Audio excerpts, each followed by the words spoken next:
বন্ধুরা সবাইকে আসসালামু আলাইকুম। আরও একটি নতুন ব্লগে আপনাদেরকে স্বাগতম। তো গত দুদিন আগে আমাদের একটা বকনা বাছুর, মানে এটা খামারের প্রথম বকনা বাছুর ওটা মানে গাভী হয়েছে। মানে কি বলবো, মুখে দিয়ে এই বিষয়টা বলতে গেলে আমার আর মানে কথা আসে না।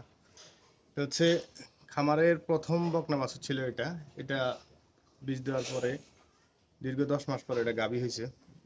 তো খুব স্বপ্ন, খুব আশা ছিল এটাকে নিয়ে, যেহেতু খামারের প্রথম বাছুর থেকে গাবি।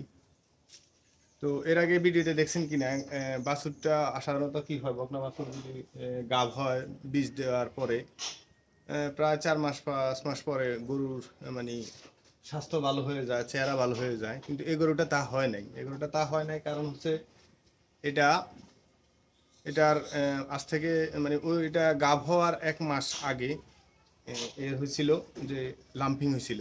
লাম্পিং হওয়ার পরে, লাম্পিং যখন সুস্থ হয়েছে লাম্পিং থেকে, তখন আবার প্রায় 1 মাস পরে এটা আবার এফএমডি হয়েছে।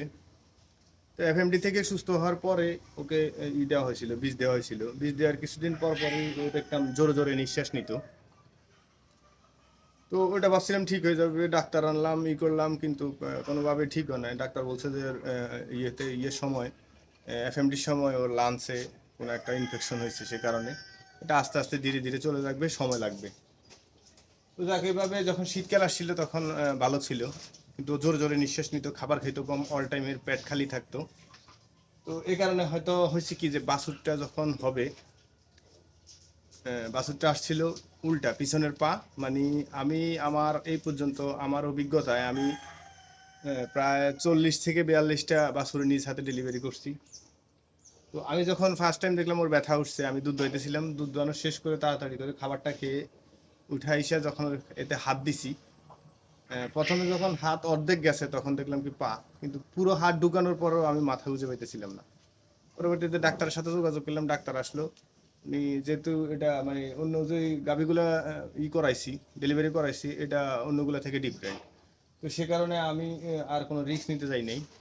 আমি ওকে ডাক্তার আনাইছি। ডাক্তার আনার পরে ডাক্তার বলছে যে ও পিছনের পা দুইটা আসছে, কিন্তু চিত হইয়া, মানে যদি এভাবে হইতো তাহলে হয়তো টানের সাথে বেরিয়ে আসতো, কিন্তু এভাবে হয়ে আসছিল পিছনের পা দুইটা।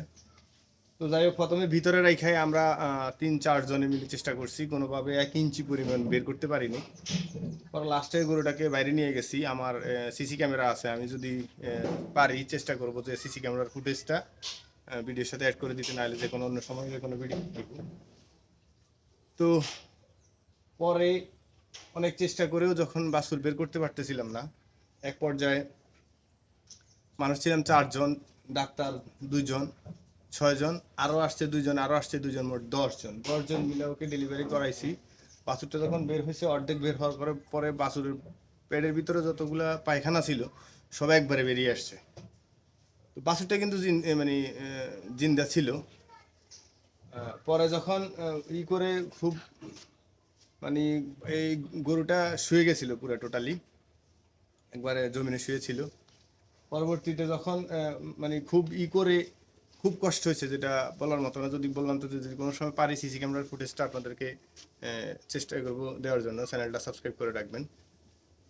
তো এক পর্যায়ে যে বাছুরটা যখন বের হয়েছিল, বাছুরটা তাকাইছিল, মাথা উঠাইছিল।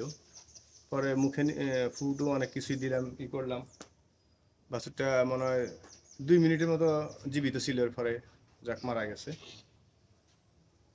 তো এই হচ্ছে ঘটনা।